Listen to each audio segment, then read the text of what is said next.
never be the same again. In television, Odyssey, a new dimension.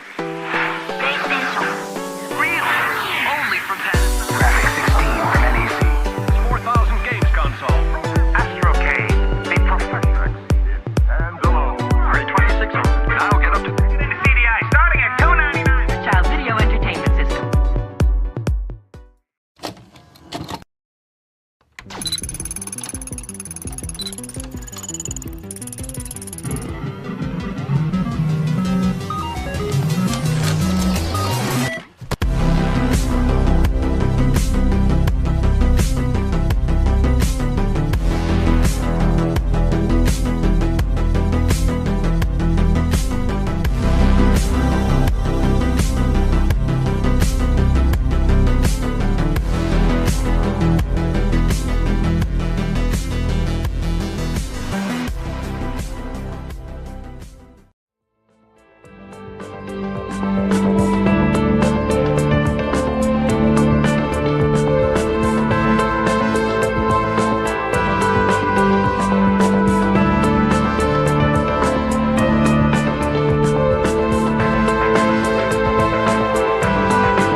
Hey, it's Chronologically Gaming, the only channel that's perpetually retro because we're playing every video game in order of release. Warning, this channel is not for the casual gamer, only for those that want an unhealthy amount of information about video games. Welcome everyone to July 1982, where we're closing out July 1982. We were last getting funky in the arcades with Funky B. Let's see what our next game is.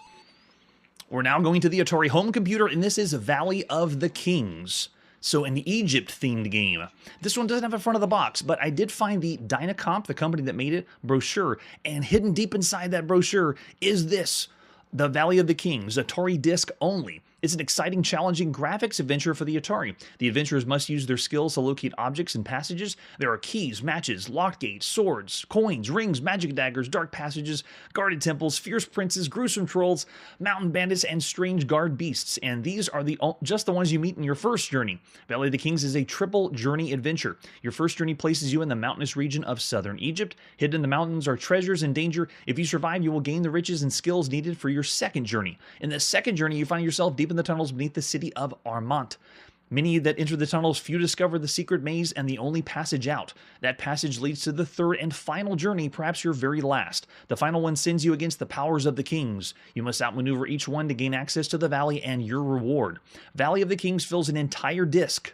Dynacomp and its dealers only $29.95. And then whatever that one was, on North Star only, Wembley Castle Adventure. Sorry, we're not playing that one, for all the Wembley Castle Adventure fans out there. But that's all we have for artwork. Let's pop it and play Valley of the Kings by Thomas Christian, published by Dynacomp. It is the end of July 1982, or one of the last releases I know was at the end of July. Here we go, the Valley of the Kings. We're going to push the option button first on our computer.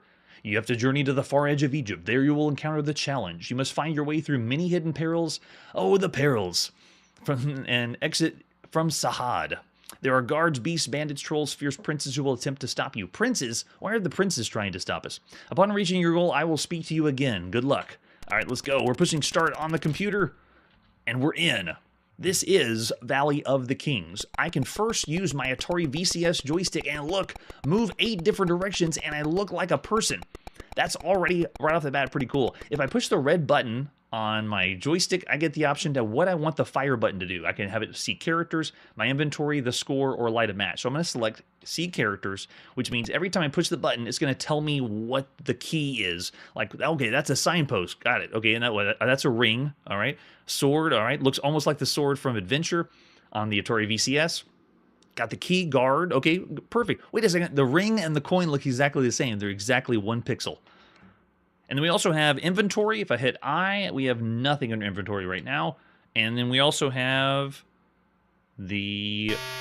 Oh, okay, that's the only one for right now. So we can see these signposts. If we walk up next to them, this is a small cavern. Beware of the guards. Got it. Gosh, sounds like we're trying to reach dogs from far away. All right, let's head up north. This plays a screen-by-screen slash graphic adventure game slash like action or adventure game style. Yes, the 2 coat hangers were obviously signposts. So this one, well, let's read what this says. The guards are poor swordsmen, and this is the entrance of Abu Sunbul. So this means if I go to the guard, what happens? I'll just march right on over and halt, stranger, you may not pass. Oh my gosh, so it continues to repeat what happens over and over again. That is terrible. The sound is like we're whistling for only dogs can hear. All right, let's go down south. It means we need to find a sword. So let's go make our way to the next room over here. This is pretty cool. For a game that allows you to move around freely like this, as an adventure game slash action, is awesome. We're in the mysterious cavern and found a sword. What happens if we go up here? Let's go up, and the gates of Philia are locked. Okay, so can't go that way. Okay, we got it. They're locked. Please let us leave. Please stop repeating.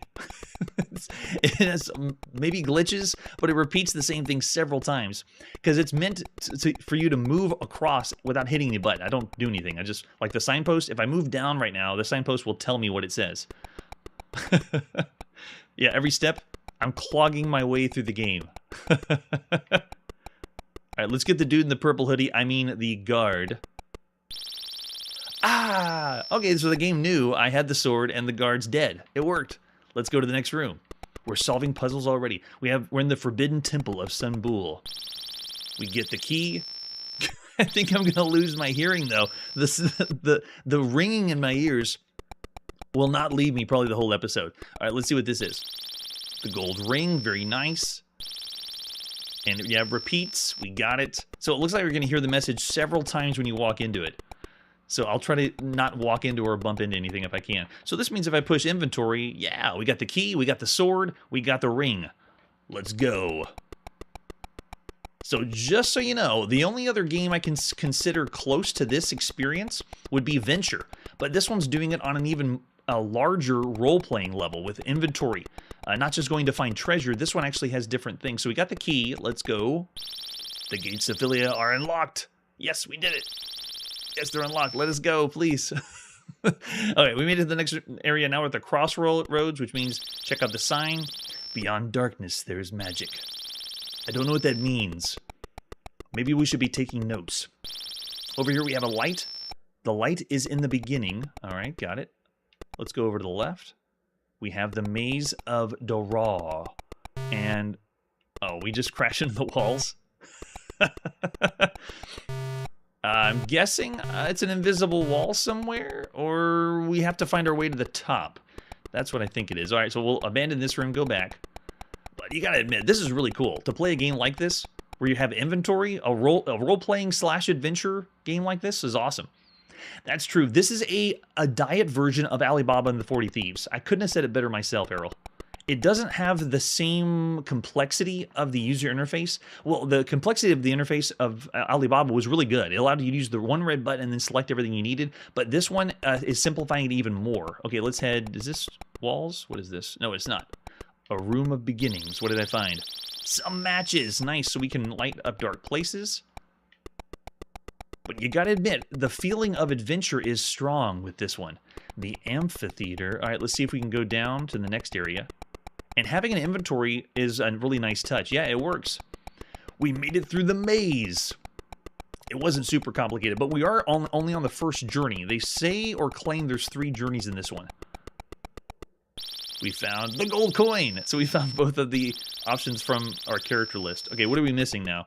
We've seen the signpost, the ring, the sword, the key, the guard. We haven't seen the magic dagger, which looks exactly like the sword. We got the matches, though. We know what gates are, and we haven't seen the brick wall. So we've pretty much seen everything, I'm guessing, on the first journey. But playing this game makes you want to keep going. I want to see what's next. A great experience for 1982. That's true. They do move better than that. Let's move on to this area. Is there anything? Oh, what happened? You seem to have injured yourself. That's serious. It'll cost you 50 points. Oh, okay, so it's a point-based game, and I've lost 50 points because I got hurt. Gosh, the ringing is going to last the entire time, I'm sure. All right, let's move on to the next room over here. It is dark. Better light a match. All right, I'm pushing L. Light that match. Whoa, cool. Lighting a match makes it flash like that. So how many matches do I have? Okay, nice. So you flash. Easy. No, don't bump in too much. We're going to lose more points. Wow, nice touch. So we got to make our way down here and then across. Oh, here. Right there. No, we lost 50 points again. You bump into the walls too much and you die. At least it's not as extreme as Berserk, where we just die and we electrocute touching the walls. Do I still have my matches? I do. Okay, so I lit a match. I don't know how many I have. I think I just have infinite flashes like this. All right, so yeah, I can be careful to go through. So cool. I partially could fault it because of the glitch. Uh-oh. Uh-oh, we ran out of matches. We did run out. No, we have an empty matchbox now? They didn't tell me how many I had. So can I make it through? Nice and easy. Nope, easy.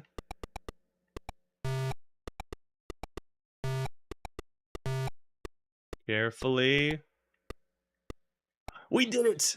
All right, the dagger of Sahad. Now, it looks like there's a trap in this room. If I go down here... We got it, the magic dagger. Uh-oh.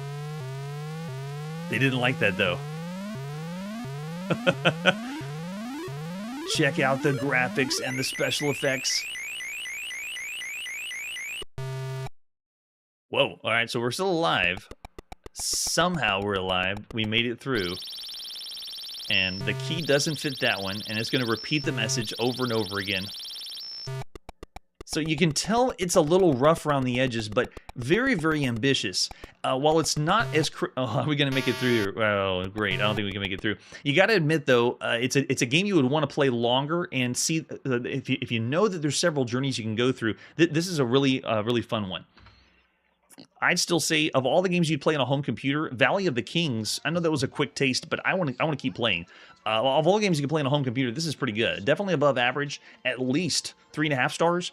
The only thing that would be holding it back is because you can tell it has a few rough edges with the multiple times that things come up, the terrible sound effects that could drain on your ears. But other than that, it is a really fun time. I akin this to something like from Crystalware, where they have a lot of ambition pushing really, really far, but then the game has bugs or issues that makes it fall short. So for those games, I was giving around 4 stars of all the things you could play on a home computer. Valley of the Kings could be around there, 4 stars or 3.5 stars. I still would want to play more. I actually want to see what's next in the game. So I'm going to say of all the games you could play on a home computer right now, it's one that shouldn't be missed. Let's go 4 stars for Valley of the Kings. A fun time. And think about where we've come from since we first saw Adventure on the Atari VCS, and now it's turned into this, the pseudo, what is it, action-adventure style game. And this one blends in some role-playing elements too, having you have an inventory. Very nice touch. I bet you would have, Errol. All right, let's see what our next game is.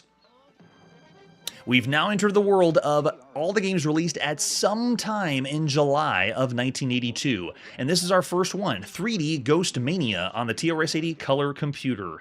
Let's take a look at Ghost Mania. This one only has a few screenshots for us, so let's pop it and play. By Randy S. Johnson by Educational Arcade Systems. At some time in July of 1982.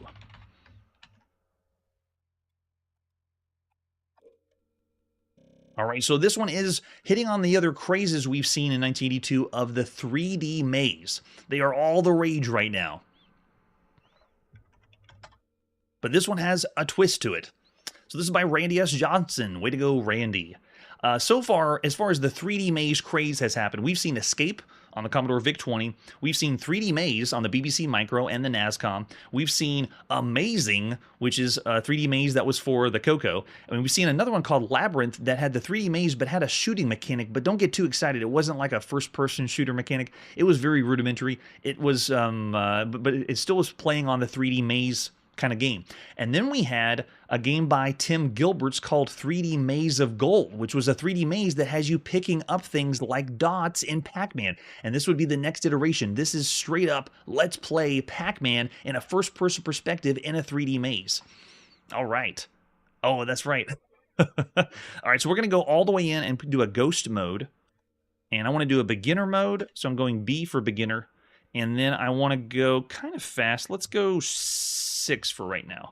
All right, so it has a random seed you can see down at the bottom, and it's going to make us a whole new maze, break it all up, put the dots where it needs to go, and then the ghosts. So for this is the very first time you could ever play a Pac-Man game from a first-person perspective. This is the one. All right, I think we're on a dot right now. So yeah, so we're okay. The ghost can come at us. That's it.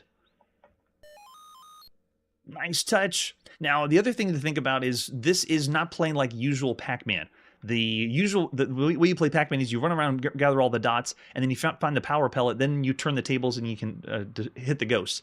In this one, the dots you have to stand on for the ghost to come at you, and then you die, or the ghost die. So there is no power pellet. It's essentially you're wandering around the maze. You can see here, look at that, machine language. We got fast moving 3D maze. And he got us. So we weren't on a pellet for that one. We have to find our way. There it is. See the little dot on the ground? So you sit here on the dot. While you're on the dot, if a ghost comes at you, then the ghost will die. So it's not the true Pac-Man experience, but this one is the first game to ever throw ghosts at you from a first-person perspective. Really, really cool. The company that did this also had a 6-month free subscription to the challenge list, which gave you high scores and competitive events that were happening, which is kind of a nice touch. We don't know how long that lasted, but think about going in and seeing how your scores would compare to everyone else's on a list. Nope, here's one coming at us. Run. Okay, so we're on this dot. Let's see if he comes at around the corner. Anything? Come on, buddy. Is the artificial intelligence really that dumb? Oh, there he is. Yeah, we get it. So we get the point if we're on the dot whenever he attacks. All right, so we're still making our way through the maze. If you want to see the total maze, we're H, and you can see we're the flashing dot on the line. Oh, nope. The flashing dot may have been the ghost. Okay, we got it. We made it to a dot. So we're safe now. Where are we at? Yeah, there we go. And you see there's a ghost around the corner. There he is. So far, I'd say of all the 3D maze craze, the best one we've seen was 3D Monster Maze for the ZX81 because of the element of the monster coming at you. This one is a little more whimsical because it's playing off of Pac-Man. Let's see him come at us again. So the ghosts aren't really scary, but it is still something is coming after you. But I mean, look, yeah, they're all smiley faces. A rudimentary Pac Doom. There's no shooting, though. All it is just stand on the dot. But it's cool seeing this evolution of a genre that I wasn't super familiar with. The 3D maze craze of 1982. And here is the latest evolution where you need to get closer to Pac-Man. It's not as exciting either because you have to go find the dot, stand on the dot, and then you get the points for the ghost to come toward you. Yes, we made it to the dot fast enough. Okay, so we'll keep going through. Let's see. Oh, got another one. Take him out. I really enjoy the speed of this too. It breezes by. The dots also don't go away. It's almost like they're safe points. You wait and sit here for the ghost to come, but then it never leaves. You're not really picking up pellets on the ground, but the ghosts are constantly hunting you. Let's make our way over on this side. It moves smoothly. You also have a button to turn back. So if you want to do a total 180, you can look the other direction if you want to make sure there's nobody chasing you. Oh, there's one. Oh, we can make it. Yeah, there we go. Get on the dot. And got it. So in a way, this one has similar elements to 3D Monster Maze on the ZX81, but it doesn't have the thrill or the excitement of that one monster chasing you down. Plus, that monster is a lot scarier. This one's still fun to play, and I got to tell you, it is definitely a game we'd see as above average, considering the other games we've played on a home computer. Yeah, that is... Oh, yeah, once it goes away, it goes from bottom to 0. So if you keep killing ghosts, then it'll go down. Ultimately, you're supposed to do what all the 3D maze games tell you to do, which is find yourself at the end of the maze. Can you make it to the end of the maze? All right, there you go. A quick taste of 3D Ghost Mania. I was actually surprised. This is the very first time we saw Pac-Man from a first-person perspective. It goes to the color computer. We every now and then see something first on a color computer, which is kind of cool. I'd say of all the games you could play on a home computer, this is a 3.5-star game. It is just a notch above Tim Gilbert's 3D Maze of Gold. So 3.5 stars for 3D Ghost Mania. All right, let's see what our next game is. We're now going to the Commodore VIC-20 in the United Kingdom, and this is Applebug. Let's take a look at Applebug, starting with the box. So this one is a dual pack, comes with both Applebug and Crazy Climber. We'll see Crazy Climber now that we're playing every game released at some time in July. Eat the apples before the bug attacks, is what it's trying to tell us. Let's see if we have any other artwork for Applebug. Nope, that's it. Just the front of the cassette. And this one is available on both disc and tape. I'm going to be playing the disc version of Applebug. This is by Peter Milligan, published by Liversoft at some time in July of 1982. Which, this makes no sense. Nobody in 1982 has a disc drive for their Commodore VIC-20 in the United Kingdom. We're just going in crazy now. The object of the game is to eat the apples before the worms get you. You are placed in a maze of apples and must eat the apples to win. Sound easy? There's a rare poisonous worm loose that likes apple bugs. Press any key to continue. and wait, and then we don't have to wait very long. That's the reason we did disc, so we don't have to wait so long. And then we have W, A, D, and X. There is no joystick control for this one. Press any key to go. They're going to find it, and we're going to load fast because we're on disc. No one bought the disc version of this game. I'm telling you, nobody. So we got the apple bug, which is us. Apples and worms, skill level 1. Let's start on the easy one. All right, we're in. I have my keyboard controls, and I am dead already. The worm got us that fast. That is a terrible death animation, too. We're just shaking our legs around. Wormed! Another game. Despite my better judgment, yes. All right, let's go. This is terrible. It's meant to be like Pac-Man. Top-down maze, collect the apples, you know, like dots.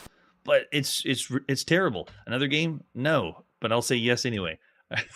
It starts us in the same place. It seems to be no way to get away from... Can we go faster than the worm? Look at this. I don't think we can. The worm goes faster than we do. I'll try to make my way over there quickly. Faster, faster. There is no power. This is terrible. This is like playing Pac-Man, but there's no power-ups. You just pick up the apples, and then you just continue to die. Wait, maybe it's... I'll do game level 3. Maybe this one is the easier one. I see. Okay, so game mode 1 is the hardest. This one is the easiest. This one makes more sense. But still, all we're doing is running around picking up apples. There is no joystick control. There's keyboard controls only. They gave us a little bit of sound effects, but this is part of a compilation, and we all know what happens when you combine compilations with United Kingdom. You get trash, and this is another example. Wow. Yeah, you can tell by the scroll speed, it is slow, clunky, and it's just painful. It's like taking Pac-Man and choking him out. That's what this is. So Apple Bug is way bad. That's in between bad and broken. However, I did realize the difficulty level, you would want to not do 1. That's the hardest difficulty level, but it's still in between broken and bad to me. We're going to go 1 star for Apple Bug. Avoid this game. Scary, very scary. Let's see what our next game is. We're back on the TRS-80 color computer, and this is Astro Blast. Another one that we don't have a lot of information for. It's just a few screenshots, but we do have what was released in Chromaset, April 83, where they give us some information about it. So take a look at this. The ships are stacked against you in Astro Blast by Crew Reynolds. Way to go, Crew. Columns of ships form above you. These ships then drop and fire at you unless you move out of their way using the arrow keys, or shoot them first by hitting the spacebar. If they hit the ground, they sit there for a while. If you're hit, there is for your new ship. Well, Astro Blast basically is describing Space Invaders, right? The game will not work if you have a disk system hooked up. There's a high-speed option, so you can use poke 65494, 0. All the Coco fans know what that means. Let's pop in and play Astro Blast by Ron Krebs. Wait, which one was it then? Is it a different Astro Blast or a redone one? Let's play some Astro Blast. Oh, it is a different one. So there's a different Astro Blast. This is the Astro Blast from July. Yes, we have played about that many. Oh, here we're going to load it up. Load up the Astro Blast. Thanks for the clarification. I was confused too. What happens is whenever you title it the same name, if it has the same exact name, it ends up loading the other Astro Blast, not the Chromaset Astro Blast. That's funny. That's really funny. So we'll see that in 1983. This is the Market Data Products version of Astro Blast. Here we go. We want to start with Space Cadet. And we're in. Oh yes, classic space shooter. Move left, right, move fire. This one is based on a really, really old one from 1979, November of 1979. This was first done in the arcades by Data East, and it was called Astro Fighter. So it's the, let's make a game kind of like Space Invaders, but not exactly like Space Invaders. But it's one of the first times you could play this Astro Fighter at home. It's slightly different than Space Invaders. It has the same mechanic with your shot. You can only do 1 shot before the next one can fire off. So make your shots count. And the enemy patterns are really close to the arcade. So how about that? A game that was in Japan on the Deco cassette system, or I'm sorry, this was the very first game by Data East they ever did. And they're bringing that game home to be played on your color computer. Wow, the times they are a-changing.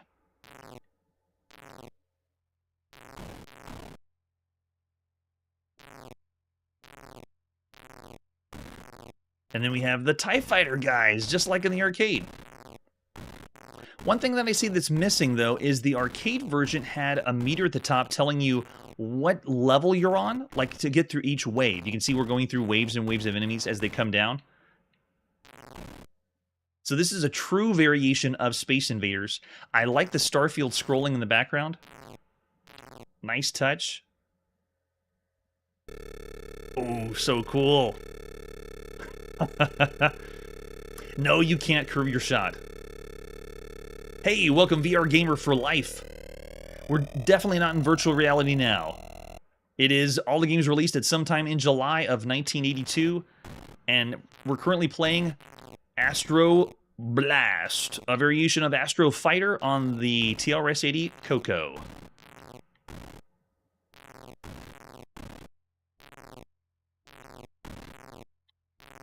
We just recently played a game that was called Avenger on the Commodore Max machine, which was a one-to-one variation or translation of Space Invaders.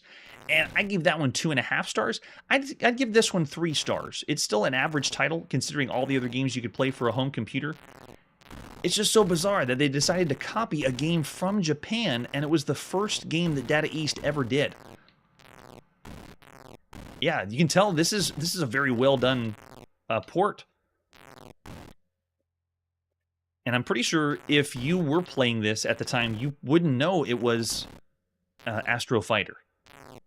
Unless you were a really hardcore arcade enthusiast. Yeah, this is from 1982 on the color computer. Oh, so we need to try the harder levels? I see. No shield protection and the ship is destroyed. All right, let's go to Flight Leader then. Let's crank up the difficulty. Here we go. Where every shot... Oh, better count. Yep, I know I'm going to mess it up. So they're following this pattern where it's not quite Space Invaders. It's a little bit different, but you still need to time your shot and memorize the patterns of the ships, which I'm not doing well.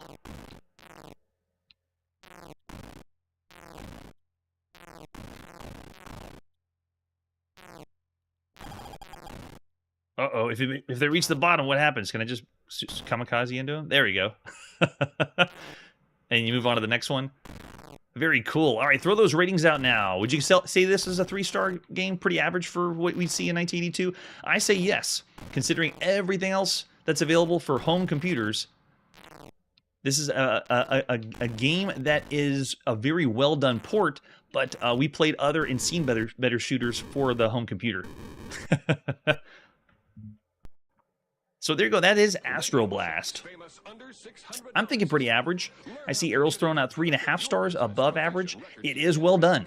I'll definitely say that. But for all the games we've seen on home computers, there are other versions of other shooters. Like, you notice that this doesn't have features of Galaxian, and we've seen other games that play like Galaxian. Yeah. Oh, that's true. 3.5 for the nostalgia factor. It always takes effect. Yes, that's a good point. We haven't seen Mega Mania yet. There's a lot of things that are borrowed that you never know they're borrowed until we see it here on the channel. All right, so much fun. Let's keep going with all the games released at sometime in July of 1982. We're next going to the Apple II, and this is The Blade of Blackpool. It's time to put on your adventure cap and play The Blade of Blackpool, an illustrated adventure game by Sirius Software. Whoa, we are jacked. Not only are we jacked, when we sword fight, we have to open our shirt a certain amount before we can actually engage in the sword fight. The front of this box really makes me feel like I'm playing something like Ultima. It's a very well done piece of artwork. Let's flip it over on the back. Methinks if I live till the seas have withered, I'll ne'er know of more adventure than befalleth those that quest for the sword bearing the name Miraglim. I broke character there. Many have abandoned their earthly tolls to pursue this great sword of magic. Legend saith this mighty blade rests in the caverns beneath the lake at Blackpool, where evil serpents and horrid plants have a taste for the flesh of humans, and yea, even man has taken arms against his fellow man in search of Miraglim. So come hither, be ye brave, for if you seek life of adventure, ye too must go in search of the blade of Blackpool. Travel with wisdom and cunning, and the magic powers of Miraglim shall be for none other. Designed by Tim Wilson. Way to go, Tim Wilson. Do you talk in Old English, like the game does? Assembly language, played with keyboard. Hey, look! Down at the bottom. That's one of the Gruds from The Black Forest by Serious Software. I still think that's the mascot for Serious Software. Do we have any other artwork for the Blade of Blackpool? This is the very first release. It's going to be released on other systems later on, but this is the very first time we see it with the 5 1/4 floppy disk, an example of the screenshot. That's true. It wasn't just his chest open, it was a waxed chest. Let's see the manual for the Blade of Blackpool. Serious Software brings us this one. Look at that guy. So this is the second graphic adventure game that Serious Software has ever done. The other one we've seen is Kabul Spy. Everything else by Serious Software, obviously, Sir Gabelli's was originally there before he split off and did Gabelli Software, but Serious Software primarily does arcade-style games. So it's pretty cool seeing this is their second graphic adventure game. The object of the game is recover the sword of Miraglim and return it to the altar from whence it was stolen. Rumors speak of a secret chamber near Blackpool in which the sword is said to lie. Playing this game involves solving many puzzles to reach a successful conclusion. It's not intended to be solved quickly, so don't get frustrated if you seem to make any progress at times. If you can't seem to make progress, that's like every adventure game.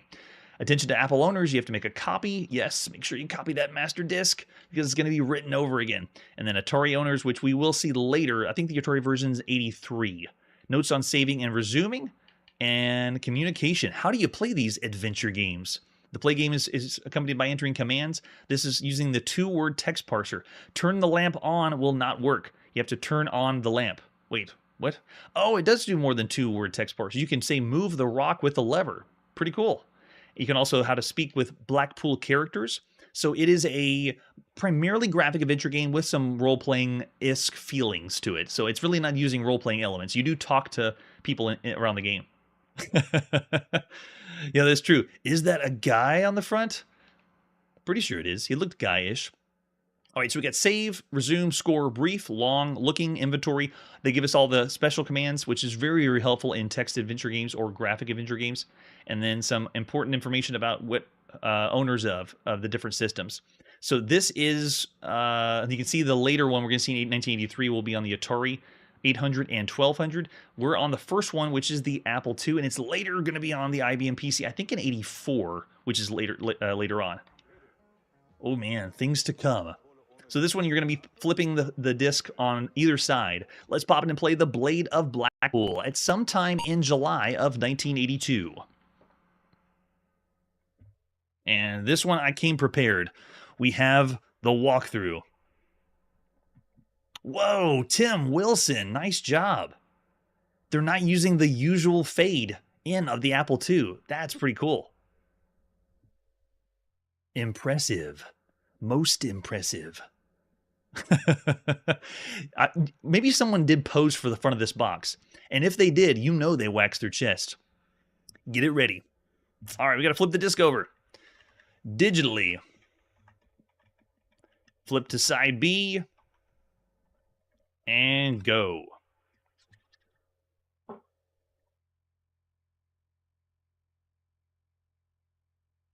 Ah, there we go. The graphic adventure game. You're at the edge of a small lake with a forest to the north. The water is clear and shallow here. A trail leads north and a path leads east and west. We've seen this many, many times before. This one actually reminds me that we're playing something from 1981, or maybe the end of 1980, with the way the graphics look. The very first one we ever saw, of course, was the Mystery House, but this one is following the same trope. Here we go. Let's head east. We're ready for some adventuring. The forest becomes quite thick to the south here. Trails lead in all directions but south. A musty breeze blows from the east and carries the sounds of small animals scurrying about in the brush. Well, what's that, though? What's the... Oh, we see a shield there. Okay. Well, we'll avoid the shield for now. Let's head north. Very descriptive, though. The forest opens here to reveal a clearing and a building to the north. Trails lead in all directions but west. So let's keep going. We see a rock. We'll go west. Oh, I'm sorry, go north. Yes, go inside. We're in an old but comfortable tavern filled with adventurers, like ourselves. Most of them are drinking and carousing, but several men are organizing expeditions. To the south, the door leads outside, and a hallway is to the west. We're going down that hallway. You're in a small room with several tables and chairs and a long counter. A man is working behind the counter and ignoring you. Like all people behind the counter. The hallway leads east. We can see a sharp knife, a long staff, an old lamp, a rope, and some money. And what is our inventory? Does I work? Let me see. Yeah, I works as inventory. We're currently carrying a money belt. So we got money. That's nice. Look again. That's a good point. We don't want a shield. It'll hide our wax chest. All right, so I want to see all the inventory. We are not going to use the knife. The knife is useless. We are going to get that staff and get the lamp. Oh, I'm sorry. You have to pay for everything. Buy staff. Bought. Buy lamp. Bought. And what else we got? I like how all the items are just laying on the floor in the shop that we're buying, and then they disappear. That's kind of cool, though. Whenever you first saw graphic adventure games, you didn't get this screen change. And so now we're seeing more and more of these graphic adventure games where the screen changes when you pick up items. So show me what we got. We have the rope and some honey. So buy honey and buy rope. Bought. All right, we got everything we need. And now let's go talk. Oh, let's go east. We're out of here. We don't need that dagger. Maybe we need more. Where's the wax? Can we buy the wax while we're here? All right, so let's talk bartender.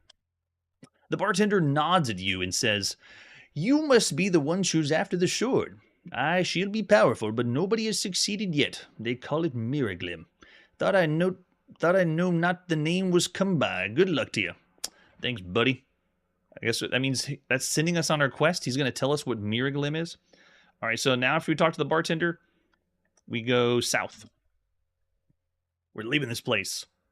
We have to go find the magical sword so we can pose for the front of the box. Let's go south again. We're going to avoid that rock and go east. Oh, the forest becomes quite thick.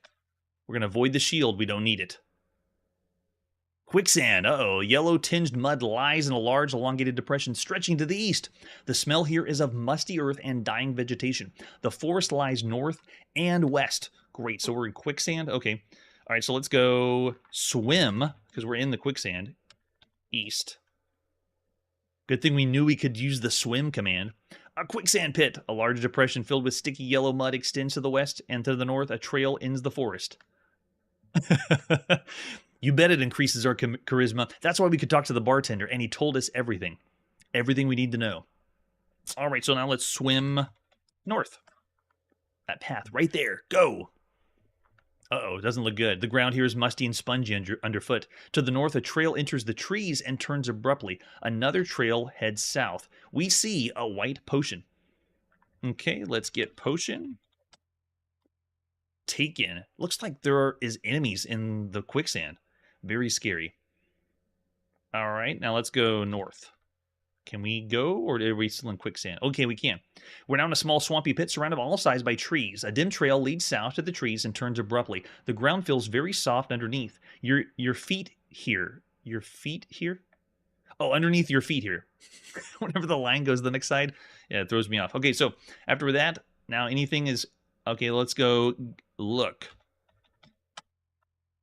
We have the trees that surround on all sides. Okay, got it. And get the potion, go north. All right, get bees. You managed to catch several bees. How did we know? I said look, and I guess where did the bees... I know we can see the beehive now, and there's bees, but why would you expect this guy to be able to catch bees? Just catching bees? He can just catch them. Okay. Oh, I see. Because we've bought honey, we have honey that makes us catch the bees. Yes. And maybe the white potion is vodka. There's much to be seen here in the Blade of Blackpool. All right, so after we got that, let's go ahead and go south. Back into the quicksand and go south again.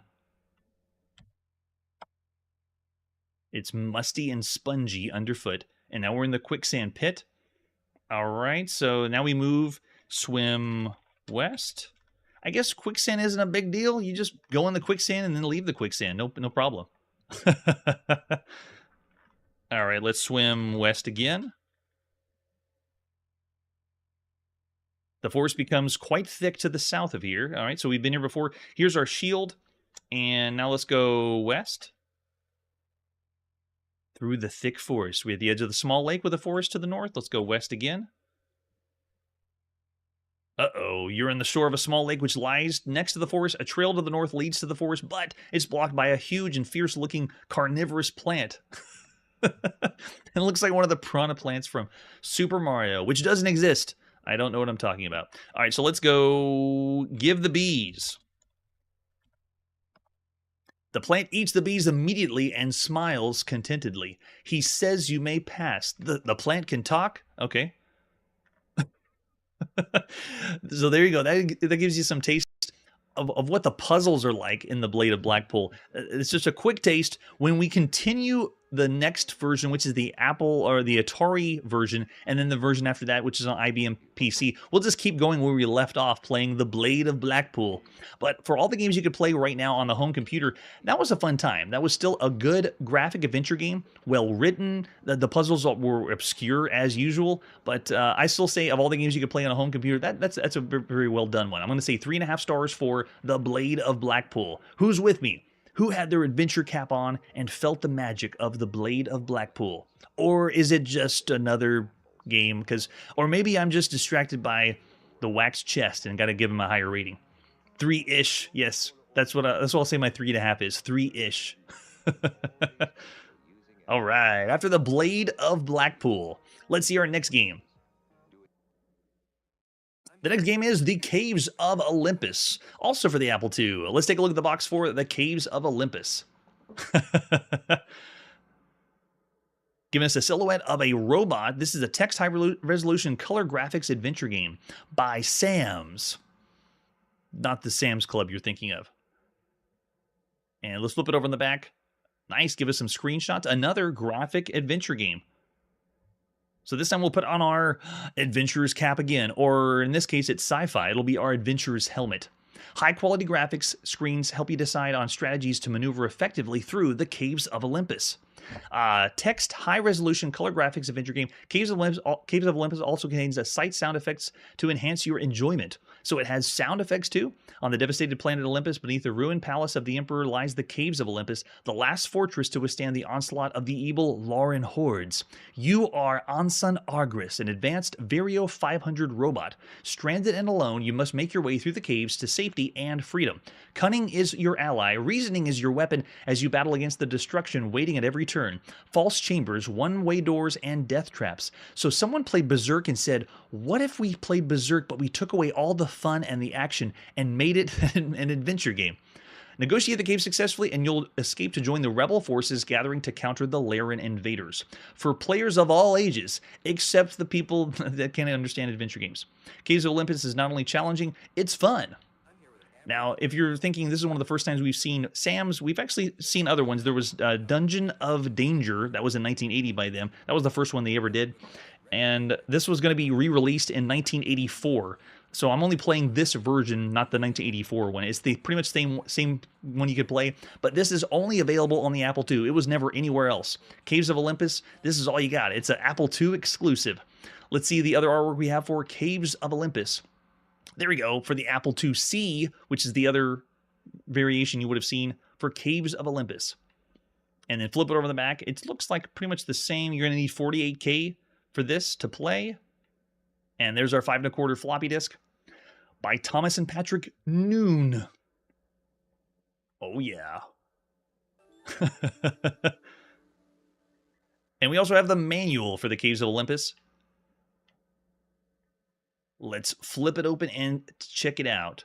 By Thomas and Patrick Noon, or is that Thomas and Patrick No One?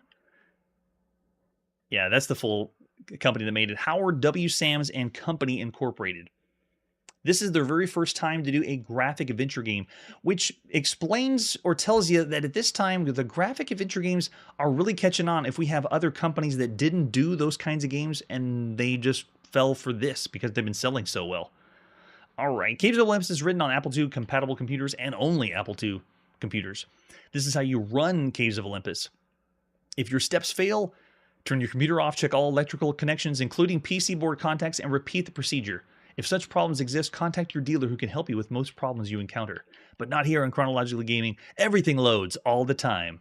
Now, it tells you how to traverse through Caves of Olympus because it's explaining what an adventure game is. You can push any key when you go to the title screen, and then when it's time to play the game, the commands are relatively simple and can generally consist of verb and noun. So this is strictly a two-word text parser. Take object, get object, and so forth.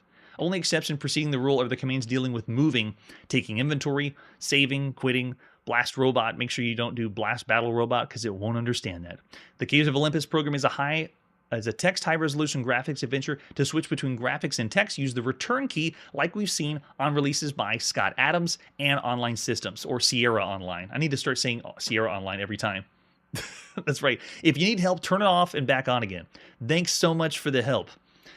And this history and background of the Caves of Olympus is long, lengthy, and I'm not going to read the entire lore, but look at all that. Look at this, if you want to get into how the story plays. One little niche thing about the game is you're controlling the robot, or you're telling the robot what to do, and that's how they explain the two-word text parser. There's our registration card if you want to fill it out, so you can get all the latest releases by Sam Software. Look at all this. It's playing fun for all ages. Caves of Olympus. And it's not based on any mythology. It's all in the future. It's sci-fi. Let's pop it and play Caves of Olympus by Sams at sometime in July 1982. Only on the Apple II. Yes, it will, Victor. We need to try that. The Caves of Olympus, a science fiction adventure.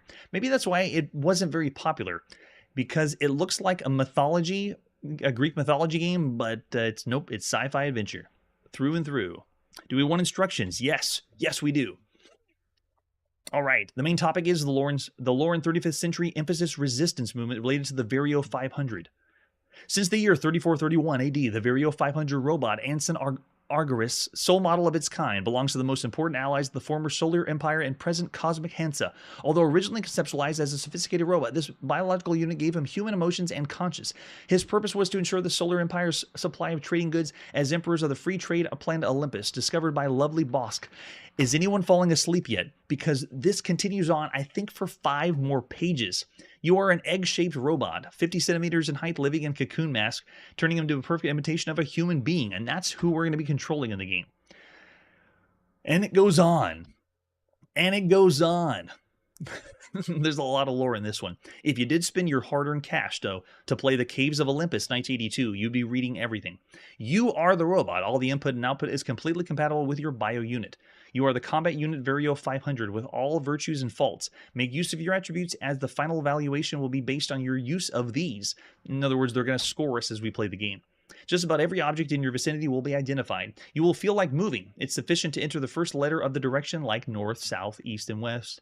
N, E, S, W, like we've seen before. And this explaining again how the text parser works. They're still explaining how adventure games work, and we played every adventure game. We feel like we've heard this spiel over and over again. What is an adventure game? When do we flip the disc over? Because I'm pretty sure all this is going to be on one side of the disc. That's true. We didn't have this kind of story. We have heard this kind of explanation before, though, where they tell you that you're in control of something else, like a robot. But this one adds a way more lore and complexity than the other games we've seen. All right, Advanced Operating Systems presents The Caves of Olympus, a science fiction quest by Thomas and Patrick Noon. Starting a new game? Let's go. It's time to get in our adventure helmet. You are in great danger. A Lauren commando following you is catching up. You see the entrance to an old meteorological station. That's the secret entrance to the Caves of Olympus. We can see an ID strip. Oh yeah? If I hit enter, now we see you for real. Look at that. It's the real graphic adventure. And then hit enter to come back to our commands. All right, we're in great danger. Go north. Don't worry about that ID strip. Let's just go. Oh, that's true. This is going pretty fast. There is no fast forward on. Must have been programmed very well. The vestibule, your adventure has begun. Crackling, a paratron force field builds up behind you. The station explodes. Your pursuers are dead. Can we see them? Oh, we can't see them. They're not. We do have an info cube we can see here. There it is. The info cube. All right, let's get info cube. Does it work? The cube glows in a warm light. What information might it contain? Nice how they do that, like it's a cutscene. I love it. All right, let's activate it. Activate info cube. The cube glows brighter. A question appears on the facet of the cube. Which info module, and thus begins the puzzles, and I'm talking like even more obscure than the Blade of Blackpool. We're up there with a level of puzzles that are around the range of the games in the United Kingdom for the BBC Micro. That's how obscure. Spacesuit 1-2 door. All right, I'm writing this down on our virtual notepad in 1982. All right, so now we are in just the vestibule. All right, let's try wax chest. Result, negative. You know why? Because we don't have a chest. We're a robot. We can't wax our chest. Errol's already ahead of me. Okay, so let's move on to the next room and go north. All the pursuers are dead. We have the info cube. Let's carry on. A gigantic dark room is here. The entrance is behind you. Ahead of you in the distance is a light. Your sensors register nothing but static. So, wow, that's what the graphics show us. It really is nothing. We can recognize a combat robot. All right, let's go north again. Move on to the next area. An unusual situation. Your right arm moving blindly touches a locked door. A blaster beam would be disastrous. Your disintegrator is too weak. Ahead of you, the light. You notice... What? Nothing? Oh, okay. We're still like in the dark. So when we go to the graphic view, nothing really shows. All right, so let's go north. Yes, we have no charisma because we are a robot. The center of hall sensors are only slightly impaired. Your infrared scanner registers a blue. He died a short time ago. To the left and exit. Oh, gosh. Yeah, he's really dead. With some green blood. That damn Vulcan green blood. Okay, so now we have, after this one, the center of the hall. Let's head north again. We're not even going to examine the body or anything. Just moving on. We're in the same hall. The patch of light was nothing but an intact illuminator. You register the end of the hall ahead. A destroyed bulkhead to your right. There it is. Destroyed bulkhead. Got it. All right, now we're in the same hall. Let's head north. I like the adventure games that give you the breakdown. Here's where you are. This is what you see, and there's the exits. And at the time, even Computer Gaming World and other magazines complained about adventure games that a lot of times they just didn't know what they could tell the computer to do. And they would ask, can you please tell us just a list of all the commands that the computer understands? Because then that would help you figure out the puzzles. And we're already seeing that. There's quality of life of adventure games that are slowly trickling in, making it better. Yeah, life is cheap, definitely. All right, so we are at the far end of the hall. Recognize an empty, gigantic storage chamber for armored Terran combat robots. To the left is an exit. Nice. There's our graphics. And we recognize what? A Howlgonium clips? Is that what that is? I'm so glad they tell us because I never would have guessed to type that in. Please don't have me type that in. We're at the far end of the hall. Okay, let's go west. I don't want to have to type in Howlgonian clips. We are now in a well-known room, your chamber with cocoon mask, but the bio racks are all empty. Or maybe not. We recognize an Anson Argyris mask. And there it is. Nice. At the end of the chamber. All right, so now let's wear mask. We didn't have to pick it up. We can just wear it. You've changed back to the Emperor of the Free Traders. Whoa, so cool. So in this game, you put a mask on and you don different people or become different people. All right, so we're now the Emperor. All right, let's head south. Now that we're the Emperor, let's go get some stuff done. You are now in an activated navigation center. The above-average room temperature is typical of the after effects of a battle, ashes on the floor. Navigation shows the enemy approaching the planet. You notice a Hallucian combat robot. Wow. So this is not even close to Greek mythology. This is really high sci-fi fantasy. So this is pretty cool. It's obviously a world we're not familiar with, so you'd have to read all the text you saw in the beginning of the game and in the manual to really get to really get down and play the game. But really ambitious that they did that. All right, so we're in the navigation chamber. Let's look at the robot, or in two-word speak, look robot. Hail, Emperor Anson Argyris. Before you are able to react, the robot disappears. So we're definitely the Emperor. At least he believed we're the Emperor. Okay, let's go ahead and head east. This means we'll probably get to put on more masks as the game goes on. We're in the center of a hall. Sensors are only slightly impaired. Your infrared scanner registers blue. Oh, okay, we're back with this guy. He's dead. All right, let's go north. Oh, that's true. Proto Darkman. We need to start using the term proto. A lot of these games are like the very first time you would have experienced or seen this kind of concept. Proto is the perfect word for it.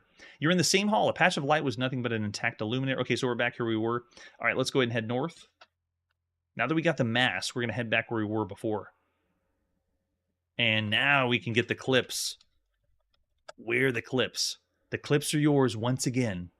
This game doesn't make you pick things up before you do anything with it. Once you see it, you can just say wear it and skip the middleman. There is no pick up and then wear. I like it. All right, let's head south. We are in the same hall, patch of light. So this is the same place we were before. All right, let's keep going south. We're gonna make our way all the way down south. Same place we were before. Yep, go south. This should be the unusual situation room. Yep, head south. This is the gigantic dark room. Go ahead and head south. Now we're in the vestibule, where we began the adventure. Let's head east. So now that we are the Emperor, we can probably get more done. You're in a former armory. The Lauren have destroyed everything, including themselves. Only blood and destruction to be found here. Oh my gosh. It's painted everywhere like Maniac Mansion. Anyone? Show of hands. Doesn't it look like the blood from Maniac Mansion? All right, we also have a micro bomb here. Get micro bomb. The cool metal of the gleaming device gives you a feeling of total security. Nice touch with these little cutscenes, showing you... It's just a cool presentation for an adventure game. All right, let's head south some more. You are in an empty hallway. To the left, an exit. We recognize nothing. All right, let's go ahead and head north. Oh, that's where we were before. Yeah, go south. Sorry. South. And now from south, let's go ahead and head from the empty hallway. Let's go east. No, the vestibule is here. After the armory, yeah, east. You say that, but then one of the first text adventure or graphic adventure games we ever saw was the Mystery House, and you gotta say that the graphics are just terrible. So I couldn't fault it too much because we're not that far away from that. We're now in a communication center. Somehow it seems familiar to you. Your sensory systems register fusion power plants starting up. Okay, that sounds good. Let's head north.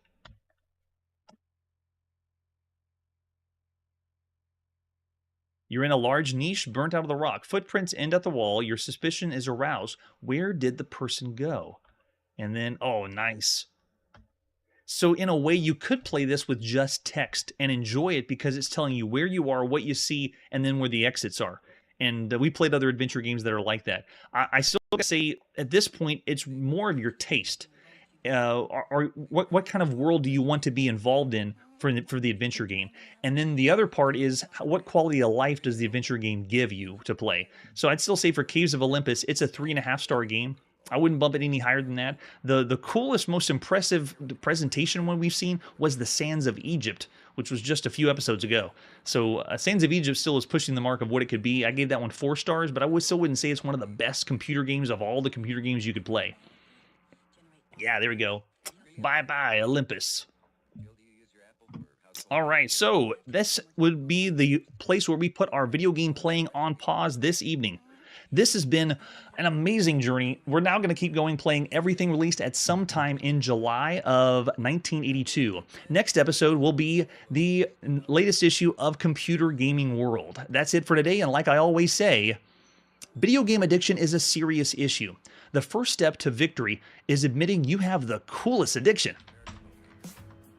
Hey everybody, thanks for checking out the channel and joining me on my quest to play every single video game in order of release. We'll be streaming live every weekday at 9 p.m. Central, so join us and let us know if we miss any games along the way. This video would not be possible without Launchbox, RetroArch, and MAME. Tell all your friends there's some crazy guy named Chronologically Gaming trying to play every single video game. We have links down below that'll send you to places like our Discord and Patreon, and one that says all the video games we've ever played. If you go there, it's a list of everything, and you can click right to the game you want to see. Chronologically Gaming is the name to look for. We are Perpetually Retro, and we will catch you next time.